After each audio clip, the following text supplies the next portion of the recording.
Another big talking point of the week. The team lists are finally out. It's Tuesday at 4 o'clock. How good? Nico Hines, calf injury, will miss round 1 this week.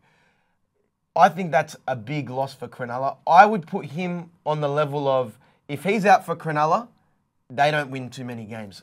I'd put him on the same level as you put Latrell is for Souths, the same level as you put Tom Trbojevic for Manly. He's their leader, and he's the one that's going to win them games. He's their X factor, but I don't think that if he misses games, they're not going to lose that game.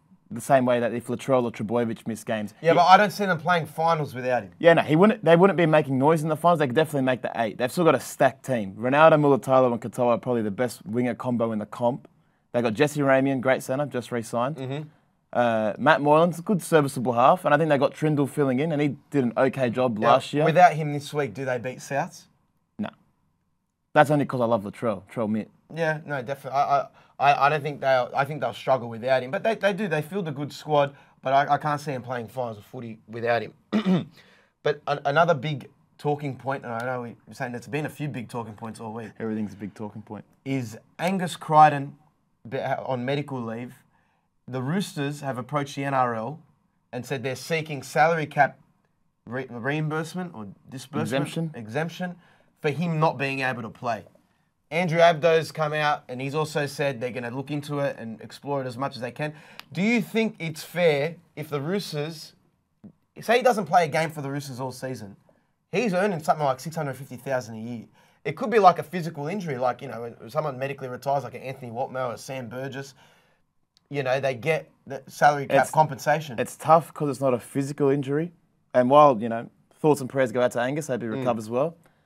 It's because it's not a physical injury, and the turnaround time for him to make his return is probably shorter than what a physical injury would be. So if they're anticipating he could come back at round 10 or even it's round 20. I think the Roosters are, they have the right to at least ask the NRL. It's not like I don't think they're being greedy about it. If they've put a lot of cap space. 750K. He's on about 750,000. So they've put some cap space aside for him to play this season. He played well in the World Cup. They're thinking everything's going to go smoothly, and then he's not able to play. You can't do it for this year, but maybe for next year if he doesn't play. Because what's the difference between him and Pappenhausen? What if Pappenhausen sits out the whole season because of his knee? What's the difference between those two players? Yeah, but he sustained that while playing. This was completely external. I mean, this is completely external. It's like if someone has to medically retire almost. But that's the thing. Unless he's going to retire, you can't exempt his salary from the cap. Unless he's put up and said, "I'm not playing for the rest of the year. I'm questionable to return at all." Then they could be like, you know what? Give him maybe 50% off. Give him half the contract back. What about this story leading up to the Broncos-Panthers game this weekend? I love this one. Jerome Luai and Selwyn Cobbo going at it in the media this week. You'll love to see it. Selwyn Cobbo has gone on another podcast, hasn't gotten himself in trouble this time. We love Cobbo on a podcast. I'd love to get him on the podcast and say something disparaging about some players or coaches. But he's come out and said Jerome Luai is a grub. And that's a quote. He said that after Jerome Luai stood over him in State of Origin while he was knocked out. Jerome Luai's responded to that and saying, I didn't know he was knocked out. And it was a heat of the moment type thing. Everyone calls me a grub. I don't care. I'll see him in round 1. I mean, it was Origin. Who's not getting G'd up when you see someone get bashed? I think he has every right to stand over anyone. Who does, like, it's Origin. Your emotions are heightened. You're playing on the biggest stage. I'm pretty sure it was game 3. It was at Suncorp. Everyone was going nuts. The crowd was going nuts. He was knocked out in the first 2 minutes. I understand he was making his debut. His family was there. He wasn't making his debut. He wasn't making his debut? I think he played the whole series. Okay. But in saying that, he has every right to... to get heated up. Who wouldn't get G'd up at Suncorp in a game 3? But this is what fans want to see more. I don't want clubs policing players saying, oh, you can't say this and don't do that. Call other players out, make it more entertaining. Because the best part about it is Luai's response. He's come out and said, you know what, yeah, I'm a grub, but I'll see him round 1. Let's hit it off in round 1. Now I want to tune in, in this Broncos Penrith match and see if there's any push and shove. See who's going to get the better of each other. I thought Cobbo would be playing on the wing, so if he rushed in and clotheslined him, but he's playing at fullback, so you never know. Maybe after Luai makes a line break, Cobbo can go for a late shot. I'd love to see. I'm a big fan of both players. Yeah, but I love the biff. But we need more player rivalries. We already got Latrell and Manu. Everyone looks forward to when they play now because they go at each other. There needs to be a bit more. Last year with Tavita Pangai Jr. and Tino, there was a little bit of a. Was he going to come out and say, I tried to get Tavita Pangai to say something back and forth. He was a bit nervous to say something. And Luai's not shy from a bit of a niggle. Yeah, so he'll get in there and rub some dirt in Cobbo's face. It'll be great to see. Who are you taking head to head? Out of the two? If they go face to face. In a punch on? I think he's a bigger boy. You got to go. He's about 6 foot something. Yeah, but probably got about 20 kegs on him. on the field. I mean, Luai doesn't have Kikia this year next to him. He's got Luke Garner. He's got Luke Garner, who's a big white boy instead, and I'm sure he'll be his bodyguard on that left maybe side. Maybe 3/4 of the size of Kikia. Yeah, but I think he can do a job. Underrated Luke Garner in the second Maybe he's got round. to put Fisher Harris to the left side prop. But I'll be looking forward to that. Another big omission from the teams. Not a big. Everyone knew he wasn't going to be ready to go round 1. But Ryan Pappenhausen. Yeah. Bellamy's come out and advised that he hasn't even started running yet, and it's likely he'll be back towards round 10 almost. Pappenhausen himself said he's not going to be back until at least past round 8. Well, if Bellamy's come out and said he hasn't even started running yet, now I've never done my ACL or a significant leg injury, but if you're not running 5-6 months into an injury, you've got another 6 months of recovery to go. So what's round 10? Is that maybe 3 months away, 4 months away? I'm also even worried, will Pappenhausen be the same?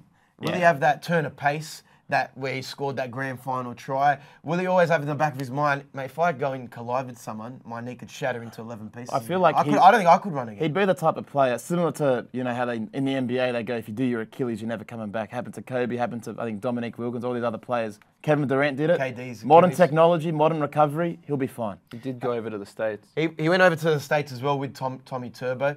Maybe they've worked their magic. We've seen what Latrell was like when he came back from the States. The States just got, But extra I've juice. seen his vlogs to recovery on TikTok, Pappenhausen. I follow him. It's an entertaining watch. He knows what he's doing.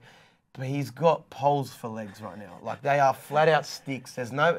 I don't know if it's gotten any better. It was the last TikTok I watched. But they're thin.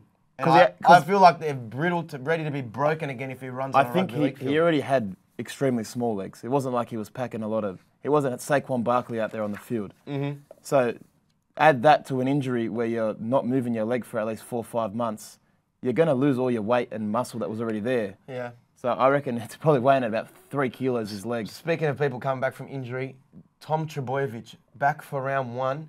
No one thought he was going to make it back for round 1.